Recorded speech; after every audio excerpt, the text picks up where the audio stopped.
Welcome viewers, news 24 এর সাপ্তাহিক আয়োজনে তিব্বত লাক্সারি সোপ প্রেজেন্স বিনোদন 24 পাওয়ার্ড বাই ফাস্ট ওয়াশ। সপ্তাহ জুড়ে শোবিজ অঙ্গনে ঘটে যাওয়া আলোচিত চমকপ্রদ সব ঘটনা এবং তার অন্তরালের গল্প নিয়ে চলে এসেছি আমি নাইমা। চলচ্চিত্র প্রেমীদের জন্য প্রায়শই নানা রকম আয়োজন করে থাকে স্টার সিনেপ্লেক্স। এরই ধারাবাহিকতায় এবার অনুষ্ঠিত হতে যাচ্ছে বিশেষ চলচ্চিত্র উৎসব সামার বাংলা হিট ফেস্ট। সাম্প্রতিক সময়ের জনপ্রিয় 4টি বাংলা চলচ্চিত্র নিয়ে আয়োজন করা হয়েছে এবারের এই উৎসব, যেখানে সপ্তাহ জুড়ে দেখানো হবে বরবাদ, তাণ্ডব, উৎসব ও বনলতা এক্সপ্রেসের মতো সিনেমাগুলো। Welcome to the show. বাচ্চা তো আগে ডেলিভারি লাগলে বউকে কয়েকটা দিন আগে pregnant বানাইতেন। The ultimate cinematic experience. এবার বাংলা চলচ্চিত্র প্রেমীদের জন্য সপ্তাহব্যাপী বিশেষ আয়োজন সামার বাংলা হিট ফেস্ট এর আয়োজন করেছে স্টার সিনেপ্লেক্স কর্তৃপক্ষ। 19 জুন থেকে শুরু হওয়া এই ফেস্ট চলবে আগামী 25 জুন পর্যন্ত। এই উৎসবে স্টার সিনেপ্লেক্সের সকল শাখায় সাম্প্রতিক সময়ের সবচেয়ে আলোচিত 4টি বাংলা চলচ্চিত্র বরবাদ, তাণ্ডব, উৎসব ও বনলতা এক্সপ্রেস প্রদর্শিত হবে। প্রাইভেটে কাজ হয়নি, প্র্যাকটিক্যাল দেখাতে হবে।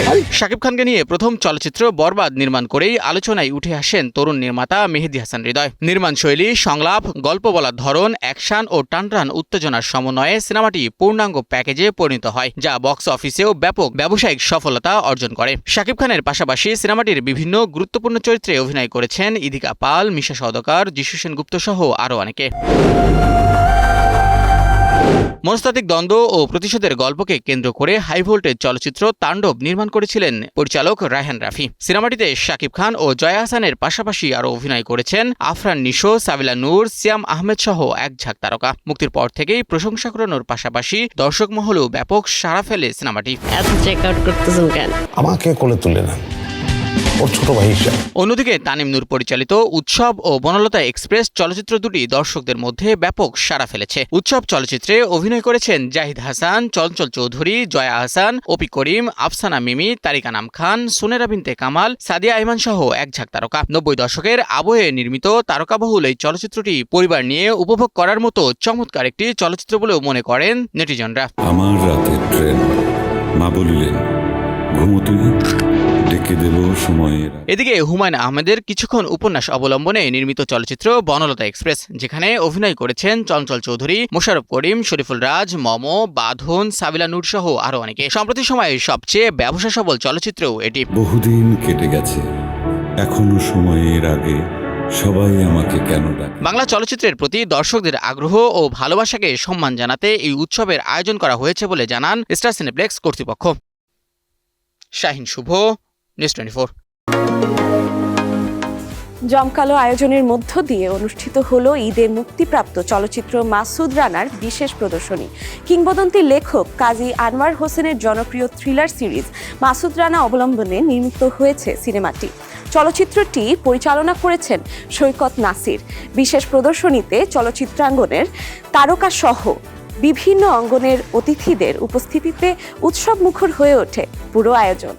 দীর্ঘ প্রতীক্ষার পর কোরবানির ঈদে রূপালী পর্দায় মুক্তি পেয়েছে কিংবদন্তি লেখক কাজী আনোয়ার হোসেনের কালোজয়ী গোয়েন্দা চরিত্র মাসুদ রানা। আর মুক্তির পর থেকেই নানা মহলে প্রশংসায় ভাসছিল সিনেমাটি। জাজ মাল্টিমিডিয়ার প্রযোজনায় অ্যাকশন থ্রিলার ঘরানার এই সিনেমাটি নির্মাণ করেন নির্মাতা Saikat Nasir. Not in danger, I am the danger.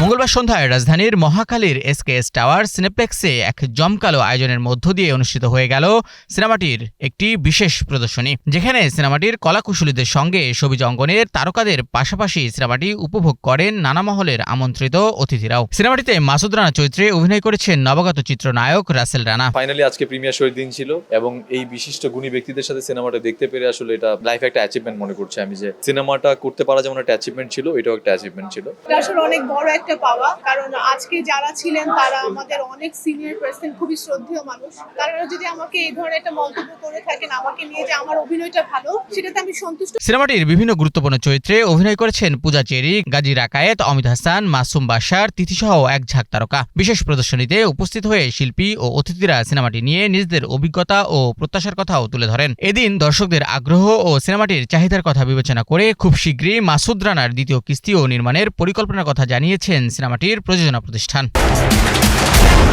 Shahid Shubho, news 24।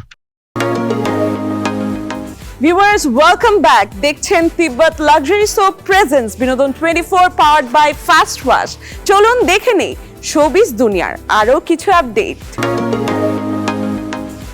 বলিউডে কমেডি সিনেমার কথা উঠলেই হেরাফেরি, ধামাল, খাট্টা মিঠা, গোলমাল, মাস্তি ও হাউসফুলের মতো জনপ্রিয় চলচ্চিত্রগুলোর নাম সামনে আসে। সময়ের সঙ্গে দর্শকের চাহিদা বিবেচনায় নিয়ে নির্মাতারাও এসব সিনেমার একাধিক সিকুয়েল নির্মাণ করেছেন। বড় পরিসর ও নতুন অঙ্গিকে নির্মিত এসব সিকুয়েলের মধ্যে কিছু দর্শকপ্রিয়তা পেলেও বেশিরভাগ সিনেমা মুখ থুবড়ে পড়েছে বক্স অফিসে। সেই শঙ্কায় ফের একবার টিজার, ট্রেলার ও গানের ঝলক নিয়ে হাজির হয়েছে আরও দুটি সিনেমার সিকুয়েল। বলিউডে কমেডি সিনেমার ইতিহাসে একটা সময় অক্ষয় কুমার মানেই ছিল একগুচ্ছ কমেডি সিনেমার ভান্ডার। তার অভিনীত ওয়েলকাম সিনেমাটি 2007 সালে বক্স অফিসে 120 কোটি রুপি ব্যবসা করে দর্শকদের কাছে এক অনন্য পরিচিতি তৈরি করে। নানা পাটেকর, অনিল কাপুর, পরেশ রাওয়াল ও ক্যাটরিনা কাইফ অভিনীত এই সিনেমাটির মজনু এবং উদয় ভাইয়ের অনবদ্য রসায়ন কাল্ট কমেডি সিনেমার তকমা অর্জন করেছে। পরবর্তীতে অক্ষয় কুমারকে ছাড়াই জন আব্রাহামকে নিয়ে 2015 সালে নির্মাণ করা হয় সিনেমাটির সিকুয়েল ওয়েলকাম ব্যাক, যা বক্স অফিসে সেমি হিট হলেও ব্রেনলেস কমেডি এবং ভিত্তিহীন সিনেপ্লট নিয়ে দর্শক মহলে ব্যাপক সমালোচিত হয়। অবশেষে প্রায় 11 বছর পর আগামী 26শে জুন মুক্তি পেতে চলেছে ওয়েলকাম সিনেমা তৃতীয় কিস্তি welcome to the jungle. 4 minute 10 second দৈর্ঘ্যের ট্রেলারে পুরনো সব মুখের সাথে নতুন করে আলোচনায় এসেছে অক্ষয় কুমার, সুনীল শেট্টি, দিশা পাটানি, আরশাদ ওয়ারসি, জ্যাকলিন ফার্নান্ডেজ, লারা দত্ত, জ্যাকি শ্রফ, রাবিনা টন্ডন সহ আরও অনেকে। অন্যদিকে 2007 সালে মুক্তি পায় আর এক সুপারহিট কমেডি সিনেমা ধামাল, যার মূল চরিত্রে ছিলেন রিতেশ দেশমুখ, আরশাদ ওয়ারসি, আশিস চৌধুরী এবং জাভেদ জাফরি। পরবর্তীতে 2011 সালে মুক্তি পায় সিনেমাটির দ্বিতীয় কিস্তি ডাবল ধামাল এবং 2019 সালে মুক্তি পায় সিনেমাটির তৃতীয় কিস্তি টোটাল ধামাল। এরই ক্রমধারায় এবছর 10 জুলাই মুক্তি পেতে চলেছে সিনেমাটির চতুর্থ কিস্তি ধামাল 4। সম্প্রতি মুক্তিপ্রাপ্ত এ দুটি সিনেমার অ্যানাউন্সমেন্ট এবং ট্রেলার নিয়ে ভক্তদের মাঝে শুরু হয়েছে মিশ্র প্রতিক্রিয়া। দর্শকরা তাদের প্রিয় কমেডি ফ্র্যাঞ্চাইজি নিয়ে আদৌ কতটা আগ্রহ নিয়ে হলে যাচ্ছে এবং সিকুয়েলের নামে কি দেখতে হচ্ছে, এ নিয়েই বেঁধেছে বিপদ। Ahsan Habib, Rocky, news 24। ভারতীয় চলচ্চিত্রে আইনি জটিলতা নতুন কোনো বিষয় নয়। অতীতে অনেক সিনেমাই মামলা, নিষেধাজ্ঞা বা বিতর্কের মুখোমুখি হয়েছে। এর মধ্যে কিছু চলচ্চিত্র বিতর্ককে পুঁজি করে বাণিজ্যিক সাফল্য পেলেও অধিকাংশই দর্শকদের প্রত্যাশা পূরণে ব্যর্থ হয়েছে। তবে জনপ্রিয় মালয়ালাম ফ্র্যাঞ্চাইজি দৃশ্যম 3-কে ঘিরে দেখা যাচ্ছে এক ভিন্ন বাস্তবতা। মালায়ালাম থ্রিলার সিনেপ্রেমীদের কাছে দৃশ্যম শুধু একটি সিনেমা নয়, এ যেন এক ইমোশন। সিনেমাটিতে পরিবারকে বাঁচাতে বাবা চরিত্রে মোহনলালের অভিনয় এবং গল্পের নিখুঁত গাঁথনি যেমন সিনেবোদ্ধাদের মুগ্ধ করেছে, ঠিক তেমনই বক্স অফিসে সাফল্য বয়ে এনেছে। ফলে ছবিটির পূর্বের দুটি কিস্তিতে ঘটমান গল্প যেন সকলের কাছে সত্যি এক ঘটনায় পরিণত হয়েছে। এরই ক্রমধারায় ফ্র্যাঞ্চাইজিটির বহুল প্রতীক্ষিত তৃতীয় কিস্তিটি গত 21শে মে প্রেক্ষাগৃহে মুক্তি পায় এবং বক্স অফিসে ঝড় তোলে। তবে এবার সিনেমাটির আকাশচুম্বী সফলতাই যেন কাল হয়ে দাঁড়িয়েছে, যা গড়িয়েছে আইনি বিতর্কের মুখেও। ঘটনা আশ্চর্যজনক হলেও সত্যি। অনুমতি ছাড়া সিনেমায় আসল গাড়ির রেজিস্ট্রেশন নাম্বার ব্যবহার করায় বাস্তব জীবনে নানান ঠাট্টা তামাশার শিকার হয়ে অবশেষে আইনের শরণাপন্ন হতে বাধ্য হয়েছেন এক ভারতীয় নাগরিক। ভারতীয় গণমাধ্যমে পাওয়া তথ্য অনুযায়ী কেরালার ইন্দুক্কি জেলার কুঞ্জি থানির বাসিন্দা আর.ডি. রাজীব অভিযোগটি দায়ের করেছেন। লিখিত সেই অভিযোগে রাজীব জানান, সিনেমায় নম্বর প্লেট ব্যবহারের ঘটনার পর থেকে তিনি চরম হয়রানির মুখোমুখি হচ্ছেন। আশেপাশের মানুষজন তাকে ঠাট্টা তামাশা করছেন। এর পরিপ্রেক্ষিতে ভুক্তভোগী সিনেমা থেকে তার গাড়ির নম্বর সম্বলিত দৃশ্যটি অবিলম্বে সরিয়ে ফেলার দাবি জানিয়েছেন। এক্ষেত্রে যতক্ষণ না দৃশ্যটি সরিয়ে ফেলা হচ্ছে ততক্ষণ সিনেমার প্রদর্শন বন্ধ রাখার দাবি জানিয়েছেন ওই কৃষক। এদিকে সিনেমাটি নিয়ে যেমন বাড়ছে আইনি জটিলতা, তেমনি অন্যদিকে চক্রবৃদ্ধি হারে প্রেক্ষাগৃহে বাড়ছে দর্শকদের উপস্থিতি। Ahsan Habib, Rocky, news 24।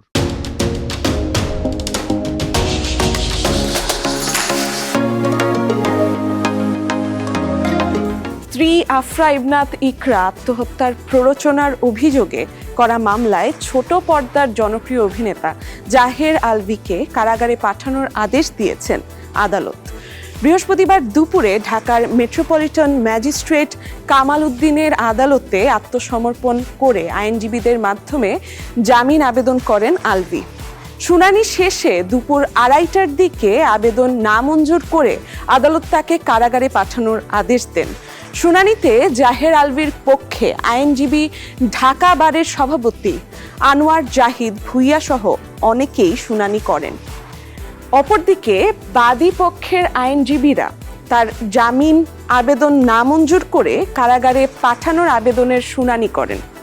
আলভীর জামিন আবেদনে উল্লেখ করা হয় আসামি এই ঘটনার সাথে কোনোভাবেই সম্পৃক্ত নন।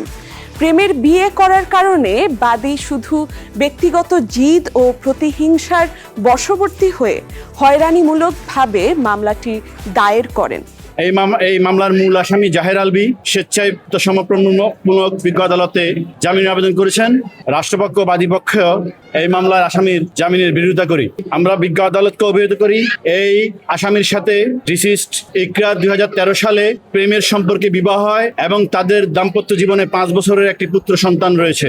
এই আসামি জাহের আলভী মেয়েদের সাথে পরকীয়া সম্পর্কে লিপ্ত। সেই পরকীয়া সম্পর্ক থেকে ইকরার সাথে ইকরার সাথে দাম্পত্য কলহ চলে আসতেছে। জাহের আলভী বিভিন্নভাবে শারীরিক ও মানসিক নির্যাতন করেন এবং আত্মহত্যায় প্ররোচনা করেন। আত্মহত্যাকর এই ধরনের উস্কানিমূলক কথাবার্তা দিয়ে সংসারে একটা অশান্তি সৃষ্টি করে। বিজ্ঞ আদালত আসামি পক্ষের বক্তব্য এবং আমাদের রাষ্ট্রপক্ষের বক্তব্য এবং বাদীপক্ষের বক্তব্য শুনে এই আসামিকে আজকে সিডব্লিউ মলে জেল হাজতে প্রেরণের একটা আদেশ দিয়েছেন। দেশের চলচ্চিত্র শিল্পের অন্যতম গুরুত্বপূর্ণ খাত প্রেক্ষাগৃহ শিল্পের বর্তমান অবস্থা, বিদ্যমান সংকট, বিভিন্ন চ্যালেঞ্জ এবং ভবিষ্যৎ সম্ভাবনা নিয়ে প্রেক্ষাগৃহ শিল্পের বর্তমান ও ভবিষ্যৎ হল মালিকদের ভাবনা শীর্ষক একটি গোল টেবিল বৈঠক অনুষ্ঠিত হয়েছে।